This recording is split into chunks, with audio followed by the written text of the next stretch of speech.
Welcome to the Action Network podcast presented by FanDuel. This is our March Madness bracket guide. I am your host, Mike Calabrese, and I am joined by the Action Network's Director of Research, Evan Abrams, for a discussion about everything March Madness. I have to say, right from the jump, when I saw this data dump, the amount of information, this treasure trove of potential upsets or against the spread performance, all of it in one place, it really harkened me back to my childhood when I used to have to comb through those Sports Illustrated and ESPN anthologies. I mean, these things were absolute bricks. You could use them as a beach football pretty much, and to go through year by year. Oh, when was the last time that a favorite actually won the championship? How often does a 12 seed beat a 5 seed? To have it all in one place, even before we get into this conversation, to see the raw data was so exciting to me. Is it something that's, really moves the needle for you, just to go through some of these data projects to find these Easter eggs and present them to our audience?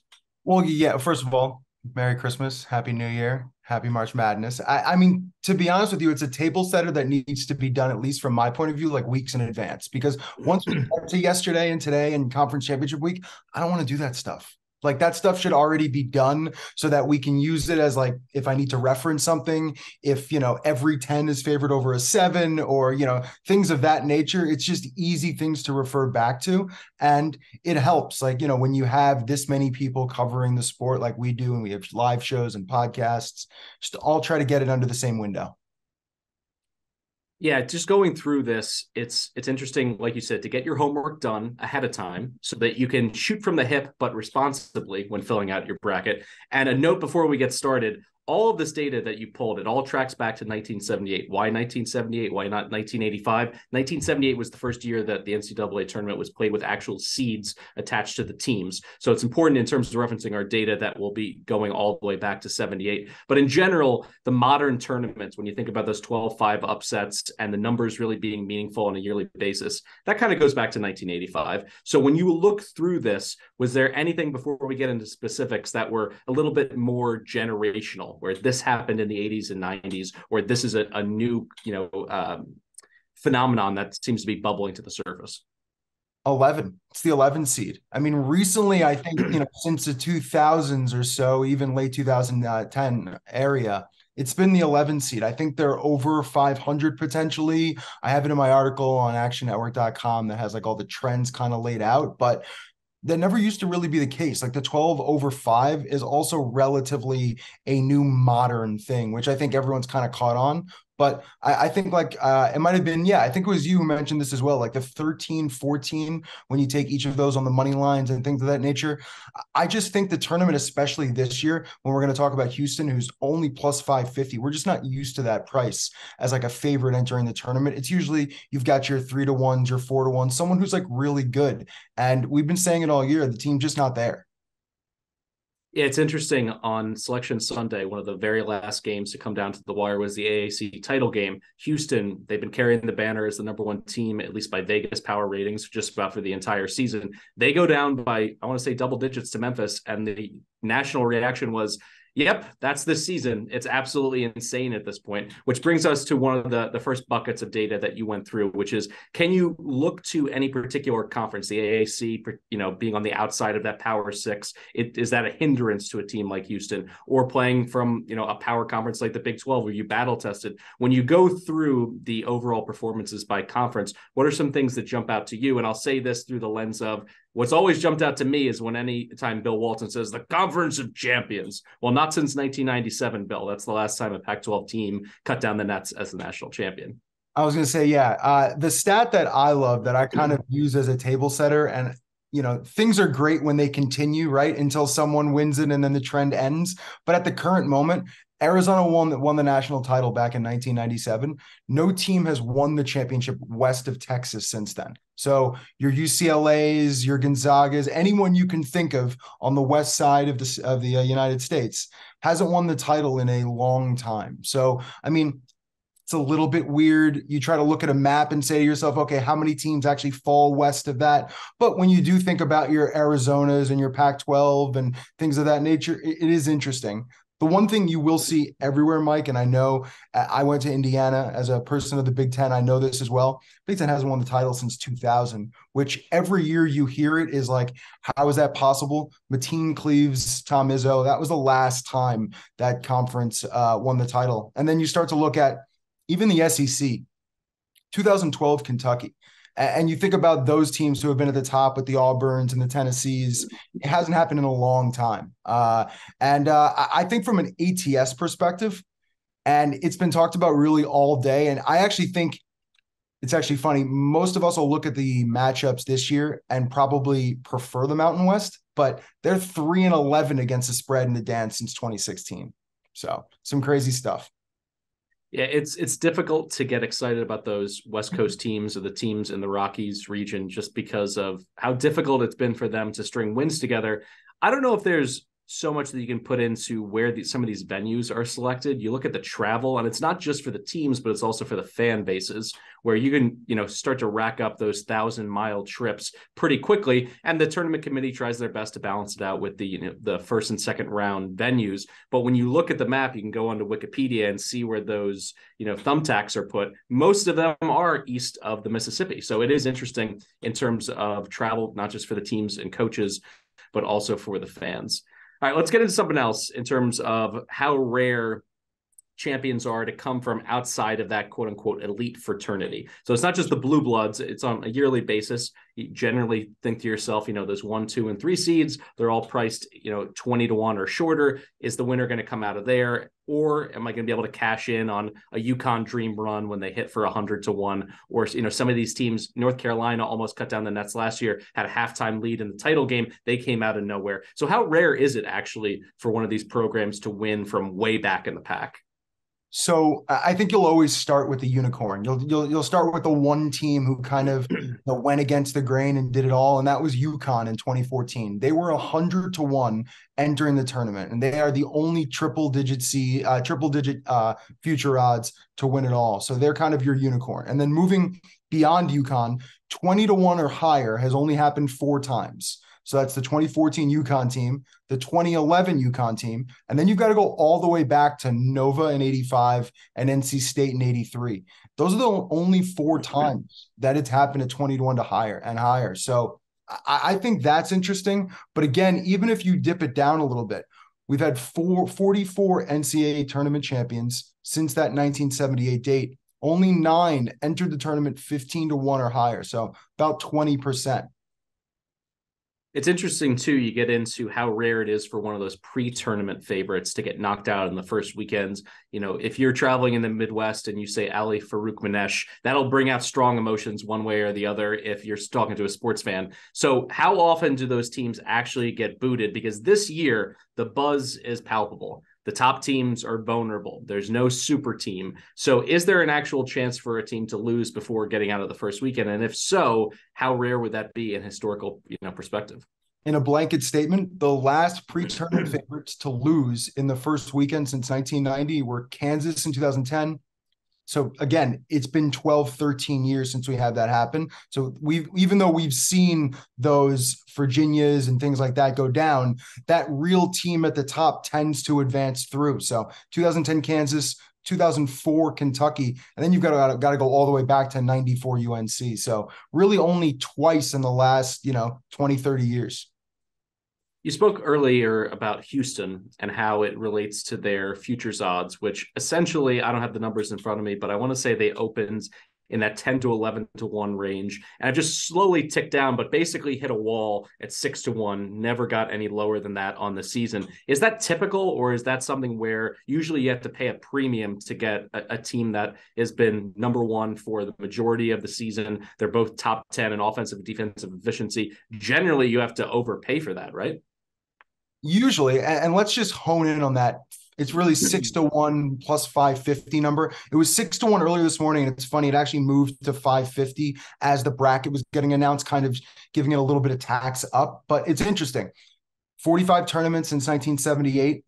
The pre-tournament favorite has been 6 to 1 or lower only 10 times. So basically, plus 600 was 1994 UNC. Aside from that, plus 550 has only happened 3 times. Houston this year, Nova in 2018, and UNC in 2017. So like I said, we always tend to see that plus 300, that plus 400, that team that kind of raises above them all and was a guaranteed 1 seed. This year, I think we were debating the 4 1 seeds really up into the selection.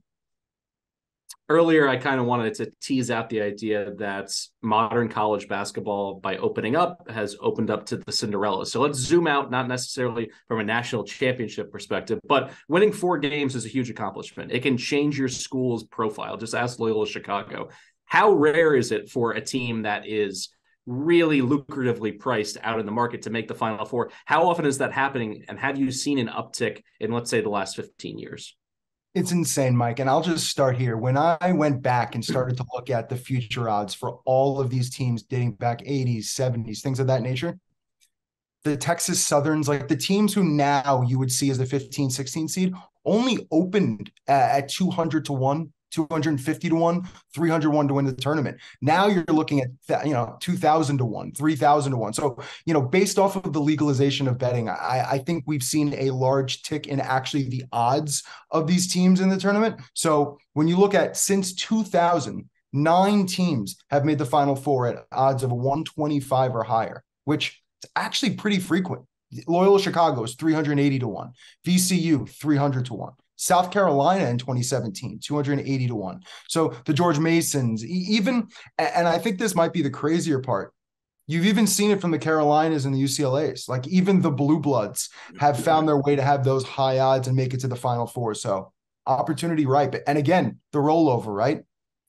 Maybe even higher for some of those teams. Yeah, the rollover is interesting. It's a point that Stuckey brings up a lot on our Big Bets on Campus podcast, where try to just, figure out the back of the napkin math, because in some cases, just rolling over those winnings into the next money line and having an opportunity without a hedge to pull out of a run at any point, that can be more lucrative and give you more flexibility. So just another, gambling tool that you should have in your toolbox as you, put together not just your bracket, but also your individual plays for teams to potentially get to the second weekend, get to the Final Four. Speaking of long shots, how do underdogs perform in general? Because I think there's a tendency at this time of year, the publicity goes to the upset, the publicity goes to the Cinderella that's making the run, but do they actually cash out at the window, or is there a certain point in the tournament where these Cinderellas go to die, even from and against the spread perspective? What did you find through that research?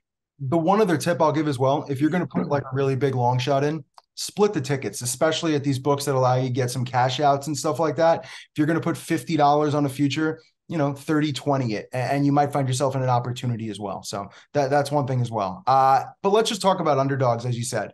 As a whole, they've actually been above 500 in 7 of the last NCAA tournaments, 7 of the last 8 NCAA tournaments, including the last 5 straight. Just strictly, blindly betting underdogs. And in the last 8 tournaments, underdogs actually have a small edge with a cover rate just under 53%. So there is an edge. It is small, but each of those tournaments have all shown a profit.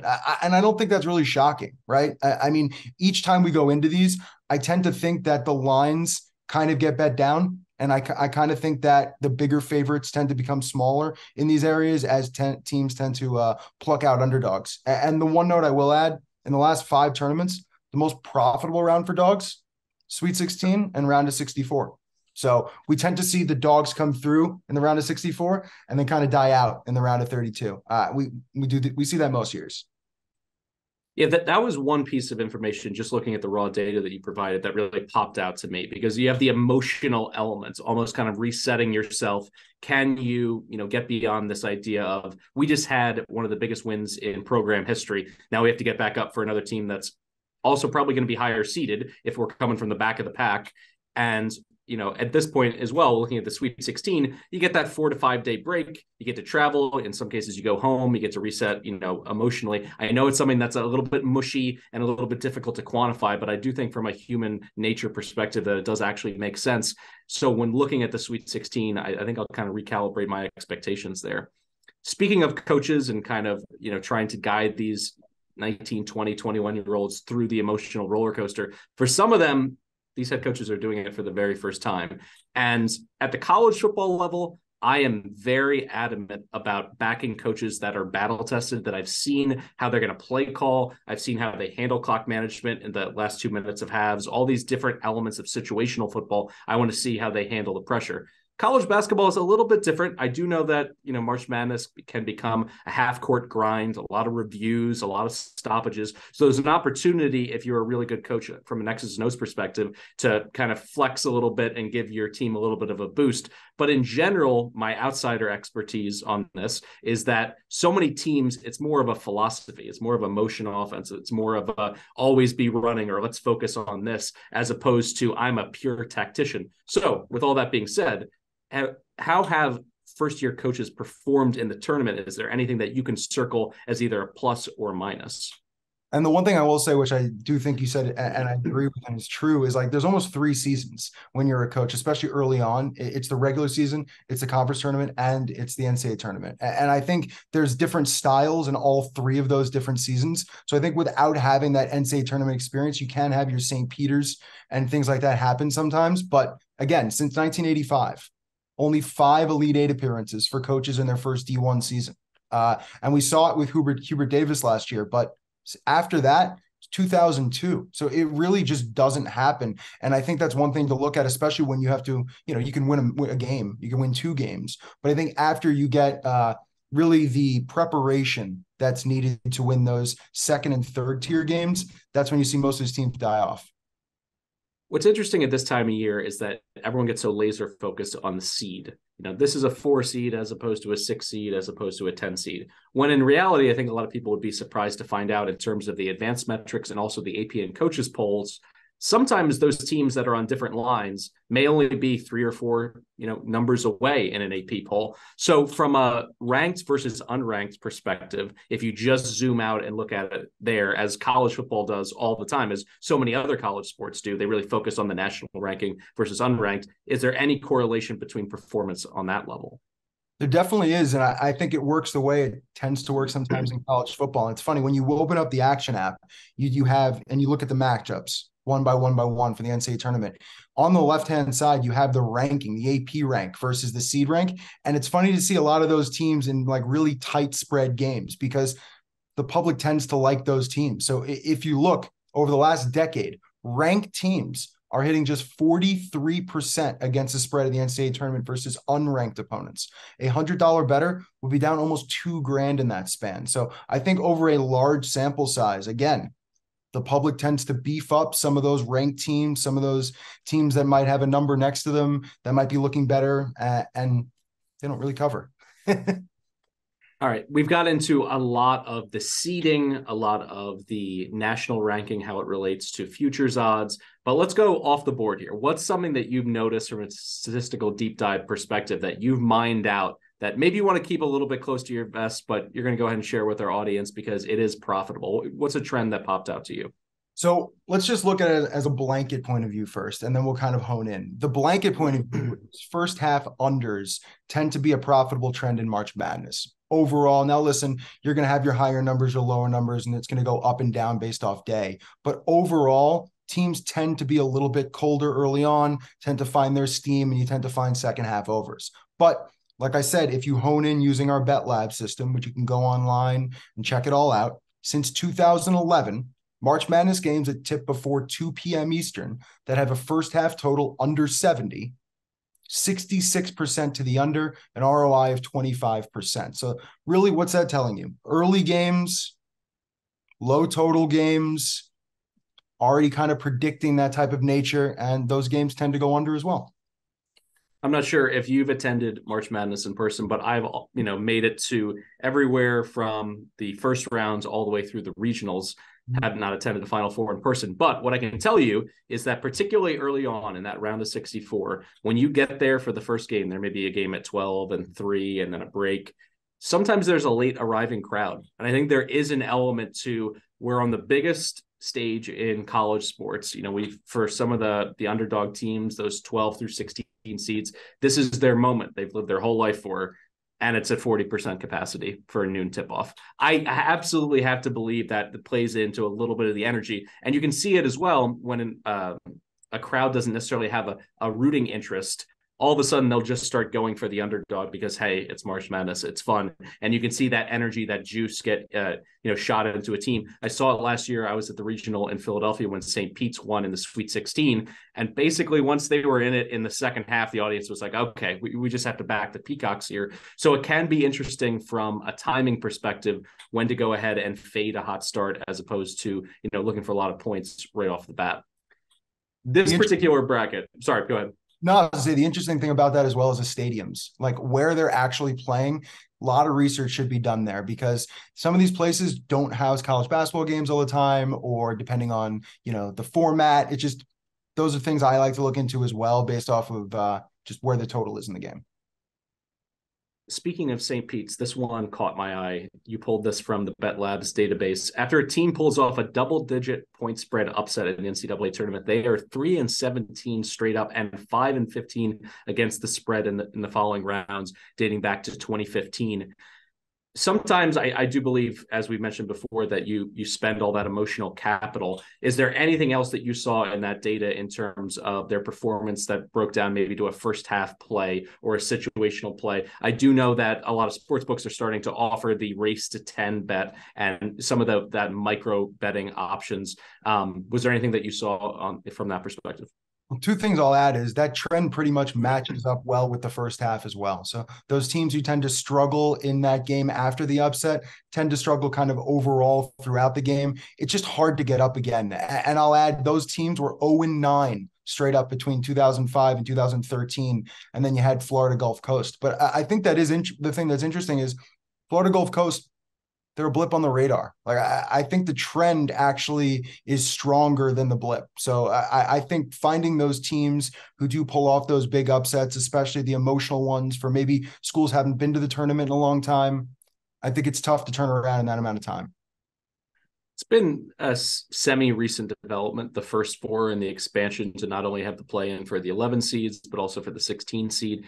In some cases, it's been a launching pad for these 11 seeds, and having that opportunity where if a team goes out early in one of the major conference tournaments the week before, they can go a week plus without playing. They're playing against a team that, yes, they may have to board a bus or get on a plane after winning in Dayton, but all of a sudden they have a little bit of wind in their sails. Was there anything from the first four that you saw that maybe you circle and gives you a little bit of a double clutch on your bracket before you put that 6 seed past the 11 that wins the play-in? Yeah, so 23 of the 44 winners from the first four were non-16 seeds. You might as well look at those so we can kind of take those 16 seeds out of the pack. What I want to look at is the 9 of those 23 that advanced and kind of try to figure out, is there anything of those teams that you could have gleaned in the past? And the two things I think that are kind of interesting, 8 of 9 had round of 64 games, which spreads under 7. So basically, you turned around and won in the first four. You got to the round of 64, and you just had tight spreads. And then of those tight spreads, they basically, and people can throw RPI all they want around. It is interesting to the fact that 8 of the 9 were top 50 in RPI. So I think the good team and the 11 seed who kind of overachieves and starts getting hot tends to make a run, and we've seen it a bunch.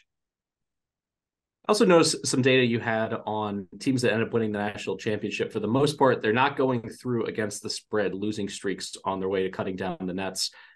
Is it something that potentially could be a warning flag? You have a lot of teams that are susceptible at the top. Kansas can struggle shooting from three-point range on the glass. Alabama nearly lost to Arkansas, to South Carolina. They've gone through a lot of off-court issues as well. So the question is, how are they going to handle the pressure of March Madness? You basically go down the entire list of the 1 seeds. Houston was in multiple dog fights with Memphis. They lost to Temple outright. So they put it on film that they can be beat by teams that are not exactly in the elite conversation headed into the tournament. So is there anything, a canary in the coal mine, so to speak, that we should keep an eye on for those top seeds if they're just squeaking by in the round of 64 and 32? I mean, the way I look at it is those tight wins by 1 seeds, 2 seeds, and 3 seeds, I tend to fade them in the round of 32, and it works long term. That's exactly what you're looking for. You're looking for that team to lose by 1, 2, or 3, and you tend to find some value as they're just not as good in that next round. Last question I'll have here for you from just a personal preference standpoint when filling out your bracket. Are you someone who likes a contrast of styles? As Stuckey likes to say, styles make fights. And when it comes to college basketball, there are a few teams in this field of 68 that like to play slower. I'm looking at the, UC Santa Barbara Gauchos. They like to play at a snail's pace and use their defense. Virginia, certainly under Tony Bennett at the higher level of basketball, likes to play that pack line defense and maximize the value of every single stop, as opposed to these Gonzaga teams that want to get into a track meet with you. Is that something that comes into play for you before you even start filling out the bracket, just philosophically, or do you like to look at it as a clean slate every time that you fill out a bracket year over year? I think momentum, to me, momentum and offensive rebounding. I mean, everyone talks about their four factors or what type of, different stats that you look for. It's kind of the way I bet conference tournaments as well. Like, I want really good defensive teams who offensive rebound well. It just gives me more chances. I mean, you've heard about the, top 30 in offense and top 30 in defense. Those are like the only teams that can win it all. Like all sorts of different caveats. But to me, I always just look for more opportunities. And the one thing I will say, and I agree with, is the high totals between high-paced teams and low-paced teams, I tend to bet unders. I tend to think that style tends to ground down, especially in the tournament. We'll get you out of here on this one. Now that you have all this information at your fingertips, is it easier or harder to fill out your bracket? Because, sometimes you have the ghost of previous mistakes, rearing their head. And then finally, is there a team maybe outside of the top two seeds that you look at saying, they have the statistical profile, the DNA of a lot of teams that I've gone through? Well, I'll start by saying this. The one, and I'm going to give you a Cinderella just because I gave it out earlier. I like Iona. Like, I kind of just like the format that they run in. I like their pace. I like the team. And I think they do have a chance to kind of make a run. Now, I liked UAB. That didn't work out for me. I thought Jelly was going to get in. It didn't work out. But I think Iona is good, and I think they can. I think they're good. I kind of like Arizona. Like, I like them winning the Pac-12. I like them kind of getting over that hump, and I like the path. And now again, people are going to say Utah State, but I think Arizona has a shot. Yeah, Arizona is certainly, when they're playing their best basketball, I think that you can put them in that small elite group with teams like Alabama and Houston, where when it's really working for them offensively, it can feel like an insurmountable task to run past them. So I agree with that assessment. Creighton is one of those teams that you brought up. A little shout out to Ken Palm, top 30 in offensive and defensive efficiency. They have a head coach who's never made a deep run, even when he had Dougie Buckets, his son playing for him. But he's also a coach that hasn't flamed out all that early. That would probably be the last thing that I would bring up in our conversation, is that I like to track the coaches just because over time, you can kind of get a monkey on your back out of getting out of the first round. And Shaka Smart has one of those on his back right now. He hasn't won a first round game in March Madness since 2013. So even though he's well positioned with Marquette, they've really put it together on the offensive end. They're elite in that way. I think that's a consideration when it comes to coaches that not only have the confidence to instill in their players, but have the confidence in themselves to get out of that. Is that something that's overblown in your opinion? Or do you think there is something to be said for regular season conference tournament coaches, and then a totally different breed, that coach who can wipe the slate clean and really go to work in March Madness? I do think there's a trend there. I mean, every year I say to myself, Rick Barnes is time. He's going to get over everything that's happened in the past. But if you look at this stat from Shaka, 1-7 straight up, 2-6 against the spread in the NCAA tournament as a favorite or a dog of less than 4 points, which means, you're supposed to win the game or you're in a toss-up, and he's done a really bad job. So that stuff just really scares me, especially. And listen, I like Marquette. And every one of his teams seems to get there. And sometimes, they do make a run, but usually he finds a way to get himself out of there. This has been the Action Network podcast presented by FanDuel. For Evan Abrams, I'm Mike Calabrese of the Action Network. This has been our March Madness bracket guide. Hopefully all of the statistical nuggets we brought to the surface can help you fill out your bracket. A reminder, all the picks, the analysis, everything that gets tracked all through the Action Network app. So be sure to check that out. And then when it comes to filling out your bracket and making bets on individual games in this year's tournament, Big Bets on Campus has you covered soup to nuts, from the first four all the way through the national championship game. We're going to be throwing so much content at you in the next few weeks and certainly in the next few days. So be sure to update your podcast feeds because it's going to be coming fast and furious. Thanks so much for listening, and best of luck at filling out your bracket.